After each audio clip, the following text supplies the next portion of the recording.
To dear viewers of our I dream. ఇప్పుడు మనతో పాటు స్టూడియోలో ఉన్న గెస్ట్ చాలా కాలంగా సినిమా ఇండస్ట్రీలో ఉండి ఎన్నో విజయవంతమైన చిత్రాల్లో చాలా మంచి మంచి క్యారెక్టర్స్ చేసి ఈ ఆర్టిస్ట్ని చూడగానే ఆడియన్స్ అందరూ ఆడిటోరియంలో ఒక రిలీఫ్ ఫీల్ అయ్యేంత ఒక మంచి అద్భుతమైన ఇమేజ్ని సంపాదించుకున్న ఆర్టిస్ట్ ఎవరో కాదు, రాజీవ్ కనకాల ఇప్పుడు మనతో పాటు ఉన్నారు. Welcome to our studios. Sir నమస్కారం సార్. కనకాల గారు. Thank you. అయ్యో కనకాల గారు అని మీరు అన్నక్కర్లేదు, రాజీవ్ అనండి చాలు. ఎందుకంటే అంటే చిన్నప్పటి నుంచి మీరు చూశారు మై జర్నీ.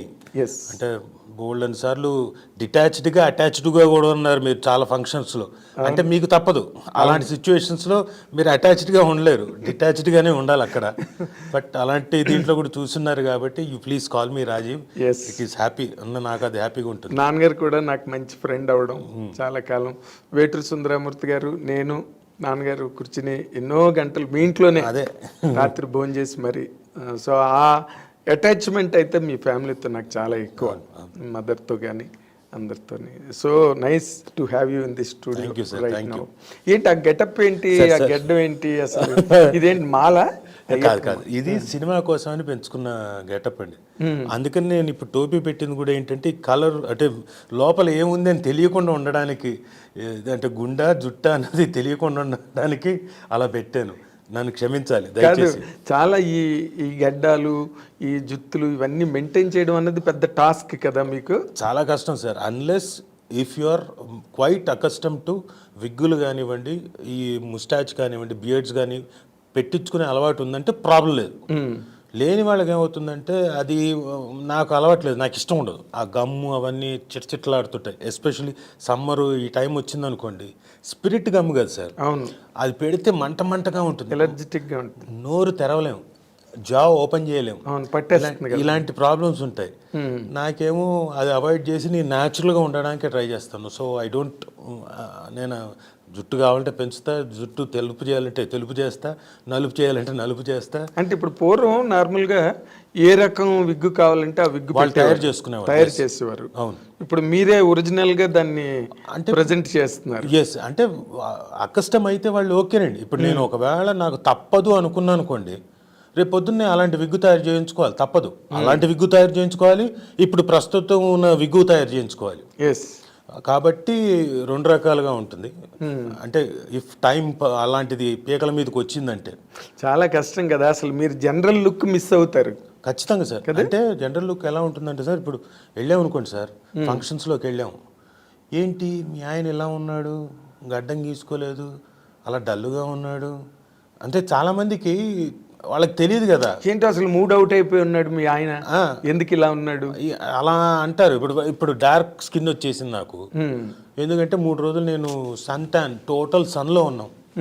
కొండ మీద ఇంకా మాకు ఎక్కడ చెట్లు లేవు, అవన్నీ ఉన్న కొట్టేసి ఆ ప్రదేశంలో చేస్తున్నారు. So naturally I'm open to sun. I can't run away. పరిగెడదామన్నా పరిగెత్తలేం, పరిగెడితే కింద పడి దొర్లుకుంటూ వచ్చి కింద పడతాం. ట్యాన్ అయిపోయి ఉన్నాను. ఇప్పుడు ఇలాగే వెళ్తాం, వాళ్ళు ఏమనుకుంటారు, ఏంటి డల్గా ఉన్నాడు, ఇలా అయిపోయాడేంటి, అయ్యో పాడైపోయాడేంటి ఫేసు, అదేం గడ్డం పెంచుకున్నాడేంటి, ఏమైనా డిప్రెషన్లో ఉన్నాడా? ఎగ్జాక్ట్లీ అదే అనుభూతున్నా. ఏంటి నీకు తనకి ఏమైనా భేదాభిప్రాయాలు ఉన్నాయి, అలాంటివి ఇంకా రకరకాలు వచ్చేస్తుంటాయి. చెప్పలేరు. ఇప్పుడు ఒకళ్ళకంటే చెప్పగలుగుతాను. అవును, ఉన్న పార్టీ దీంట్లో ఒక 100 మందికి 200 మందికి ఎక్కడ చెప్తారు.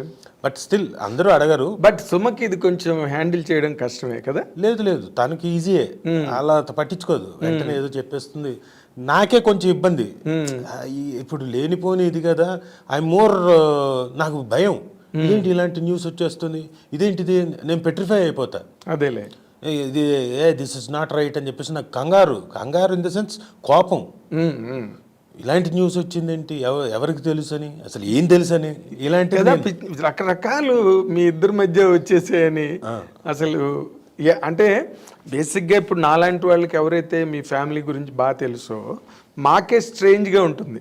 ఏంటి ఇలా రాస్తున్నారు, వాళ్ళిద్దరికి భేదాభిప్రాయాలు వచ్చాయి, విడిపోయారు, అసలు వాళ్ళ మధ్యలో అడ్డుగోడలు వచ్చేసాయి, ఇంకా రకరకాల పిచ్చి హెడ్డింగ్లతో అది మీరు ఎట్లా రిసీవ్ చేసుకుంటారు? అంటే అది ఒకవేళ మా ఫాదర్ మదరు అప్పుడున్నప్పుడు వచ్చుంటే అది ఇంకా బాధగా ఉండేది. వాళ్ళు పోయారు కాబట్టి పర్లేదు, కానీ మా ఫ్యామిలీ ఉంది కదా, ఇంకా మిగతా బాబాయిలు వాళ్ళు ఊళ్ళలో ఉన్న వాళ్ళు ఉన్నారు కదా, మరి వాళ్ళు గెట్ అదేంటిది ఏమైంది కంగారు పడుతున్నారు. అరే మనకు తెలియలేదే ఏం జరుగుతుంది అక్కడ. వాళ్ళేదో ఇప్పుడు పెద్దరికం లేకపోతే ఒక కన్సర్న్ వస్తుంది కదా, 100%. ఏంటి ఏమైనా సాల్వ్ చేయాలా, మధ్యలోకి వచ్చాను ఏమీ కాలేదండి ఏంటి అది చెప్పడానికి మనకి ఇంకా అది చాలా డెలికేట్ ఇష్యూ ఫ్యామిలీ దగ్గర కదా. మరి మిగతా ఫ్రెండ్స్ దగ్గర ఏంటి ఇలా వచ్చిందంటే అది పట్టించుకోకు, అది పెద్ద ఇదేం కాదని చెప్తాం.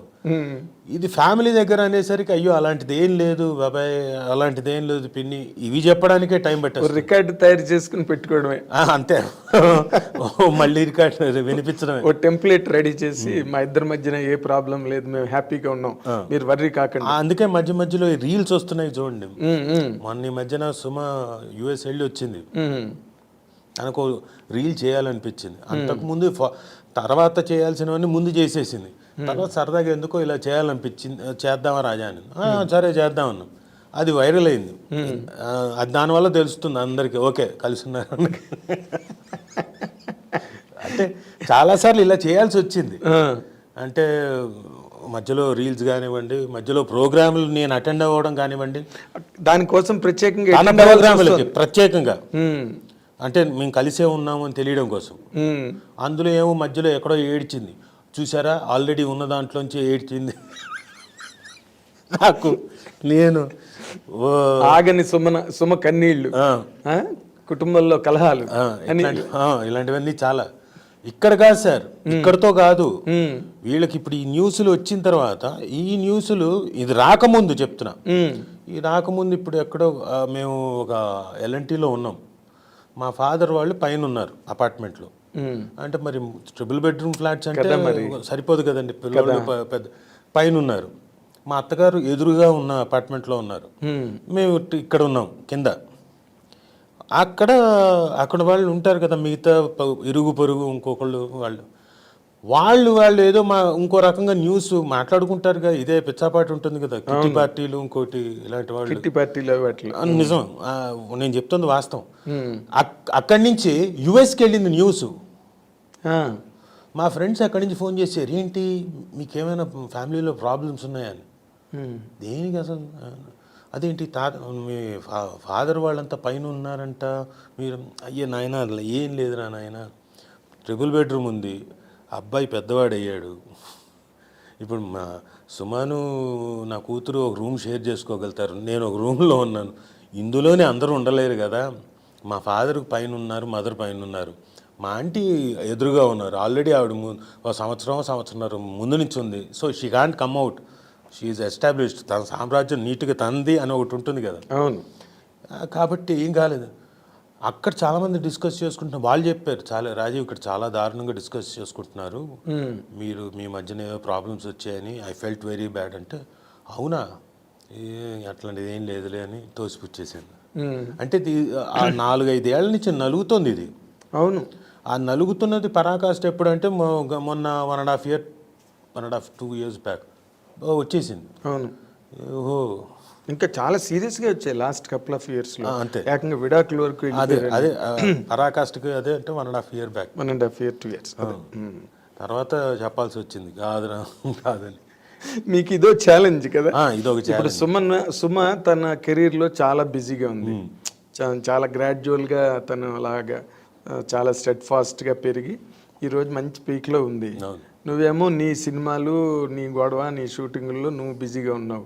అసలు మీ ఇద్దరు కలవడం, ఒక షేర్ చేసుకోవడం, ప్లెజెంట్రీస్, అదే పెద్ద టాస్క్. అంటే అదే పెద్ద టాస్క్, దాన్ని మించిన టాస్క్ ఇది. అంటే ఇక్కడ మేజర్ ప్రాబ్లం ఎక్కడ అంటే సార్, పిల్లలు స్కూల్కి వెళ్తున్నారు,